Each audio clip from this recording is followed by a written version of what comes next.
So I've Okay. just started recording, and I'll do your bio, and then we can go from there. Yes, sir. So fantastic. So thank you so much for joining us today, Danilo. I'm here with Danilo Rodriguez, who supports the World Horse Welfare Projects in Latin America, and has done so as the regional coordinator since 2012. Danilo works for the country projects in Mexico, Haiti, and Cuba, and he's also the director of CEBESA. Did I pronounce that acronym correctly? Yes. Yes, you pronounced it Fantastic. correctly. Correct. Which is the local partner of World Horse Welfare in Guatemala. He's passionate about improving the environment where working animals and humans interact, especially in those neglected rural areas. So before supporting World Horse Welfare, Danilo was involved in the implementation and evaluation of several human development projects throughout Central America, working for organizations or funded by organizations like USAID, FAO, and the UNDP, as well as working with the Ministry of Agriculture. Danilo's background is one also focused in agriculture. He trained as an agricultural engineer and has a master's degree in agribusiness and rural development. He's joining us today from Guatemala, where he lives with his wife and his two daughters, Rafaela and Natalia. So thank you so much for making the time to record this with us today, Danilo. I was wondering if where are we finding you, or what's it like in Guatemala today? Thank you very much for having me. Thank you, Rebecca. Well, the weather is quite nice here in Guatemala. It is sunny, a little bit cool, but everything is fine. Thank you very much. That's great. And so I'm going to start by asking you the big question that we have for our forum today about, could you share your experiences with us about how animal welfare connects to the SDGs and where in your work you actually see this in action? Yeah, certainly. The role of animal welfare in the obtainment of the SDGs is fundamental. I mean, there's no SDGs if we don't promote animal welfare. For example, just to give you an idea, there are over 100 million working equines, and those working equines support over 600 million people, usually in the most impoverished communities and also countries throughout the world. These people depend on the horses to receive income, to access food sources, to access water sources, and also to promote the sustainable use of natural resources. So it is a key obtainment of the SDGs to promote animal welfare. I want to discuss a little bit about some of the direct relationship between the obtainment of the SDGs and animal welfare.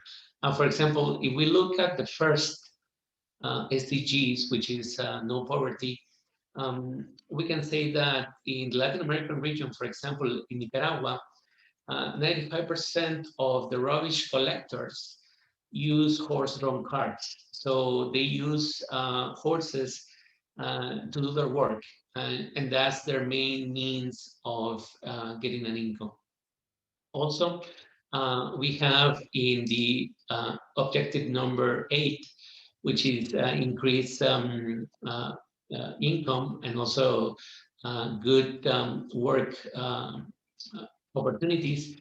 For example, in Cuba, more than 30,000 of the communal taxi drivers utilize horses to earn a living and to earn a paycheck every month.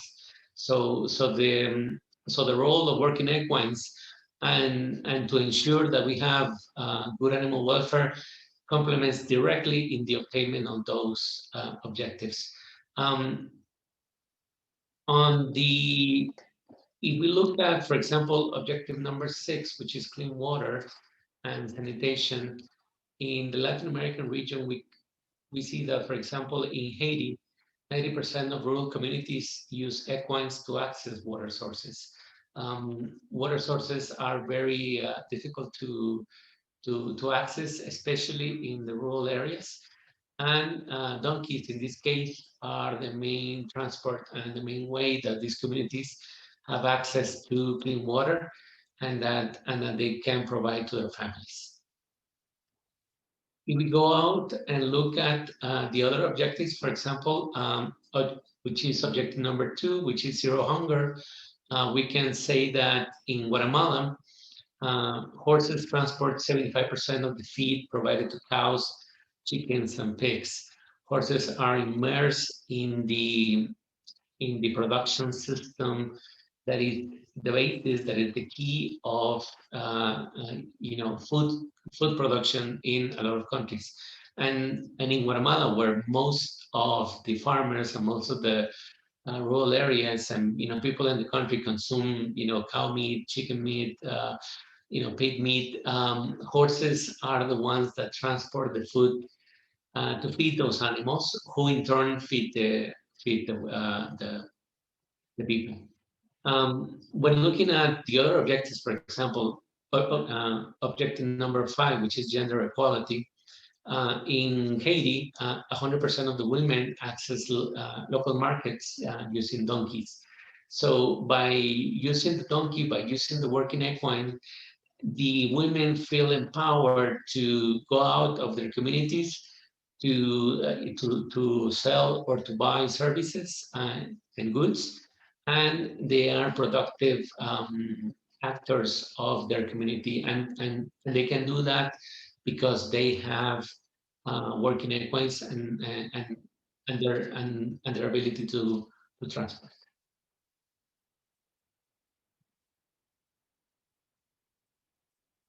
And also, I'm sorry to interrupt you, but I was wondering if I could ask a follow-up question to that. So, would it be fair then to describe that the connection between animal welfare and those SDGs that you've mentioned is that the function of those animals, making sure that they're healthy enough and well enough and to function in the ways that deliver food and natural resources and the economic benefit and the way they're used economically. That's what underpins the work that you do at World Horse Welfare.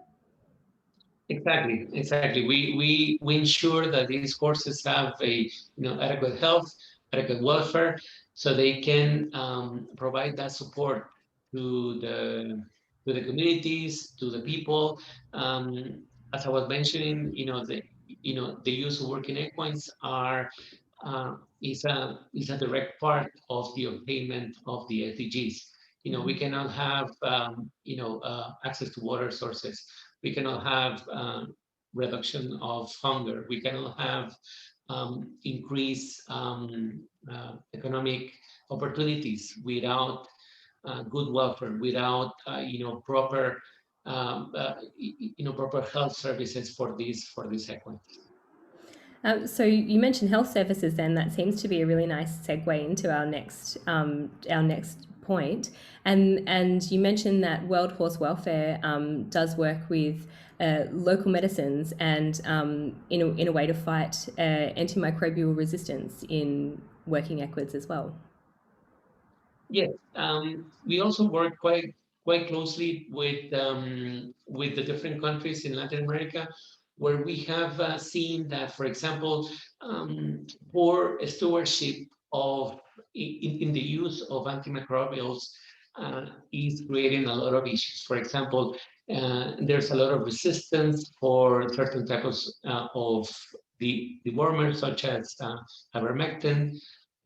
There's also problems with insect repellents, with tick repellent, and there are also problems because of their contamination in the water sources and in the soil.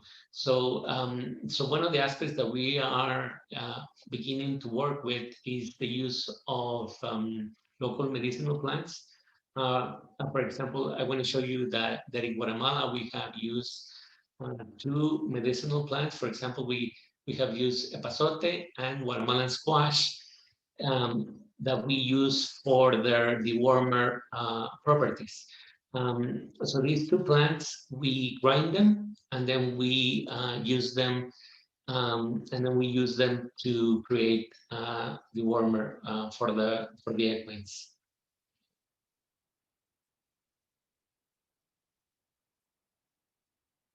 You can see, for example, here that we have grind the the epazote, the Guatemalan squash, and then we use alcohol to take out all of the all of their chemicals, which are the ones that use for deworming. And then we create a solution that is given to the horses in lieu of the chemical dewormers. And is this something that is, the rural communities use already, and you've just sort of adapted it more broadly, or is it something that you've made a discovery and then have implemented in horses? No, no. Actually, these are plants that have been known for hundreds of years here in Guatemala that have medicinal purposes and that they have the warmer properties. So it's a way for us to recuperate that ancient knowledge and to utilize what is readily available in the communities, and to avoid having those problems in the poor use of chemical dewormers or chemical compounds. With these local medicinal plants, we are using the local natural resources in a sustainable way, and we are avoiding problems uh, with contamination or with resistance. That's great. Thanks for elaborating on that. And then, so should we move towards our sort of last big? Oh, sorry. This is some of the results from the trial. Yeah. So, like I was mentioning, we have trialed this in Guatemala, and we have seen that, for example, by using those two medicinal plants, after the warmer solution, we have reduction of over 80% of the parasite loads in the equines. It's a much more milder effect than other types of dewormers, other types of chemical dewormers. And another of the positive aspects is that there's no presence or contamination of chemicals in the environment. When horses pee or when the horses defecate, they don't excrete any of those chemicals that can contaminate their environment. So it's quite proper, and it's quite good for the natural resources and that's a way of using what we have in the environment and to have a good stewardship of those compounds. That's great, and it seems that that sort of that process about how the medicines are developed and then the low impact on the environment all connects back to SDG 15 about life on the land. It's sort of taking from the land and not doing any detriment to it as well. Exactly. That's great. So I guess to move forwards, I was hoping to get a summary from you, or where you see the value of animal welfare in these global challenges going forwards, and what the view is of your work in Central America and world horse welfare. Yeah, we need to see animal welfare and human welfare and the attainment of SDGs in a holistic way. You cannot have human welfare without animal welfare. As we see, like in the current pandemic, um, what are the consequences of not using our natural resources in a good way? So that's why it is important that we ensure good animal welfare in our communities and in our countries, not just because those are animals that help us or feed us, but also they are animals that represent part of our environment, part of our natural resources.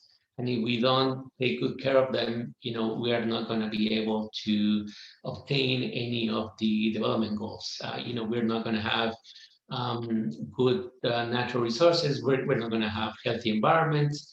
We're not going to have economic development.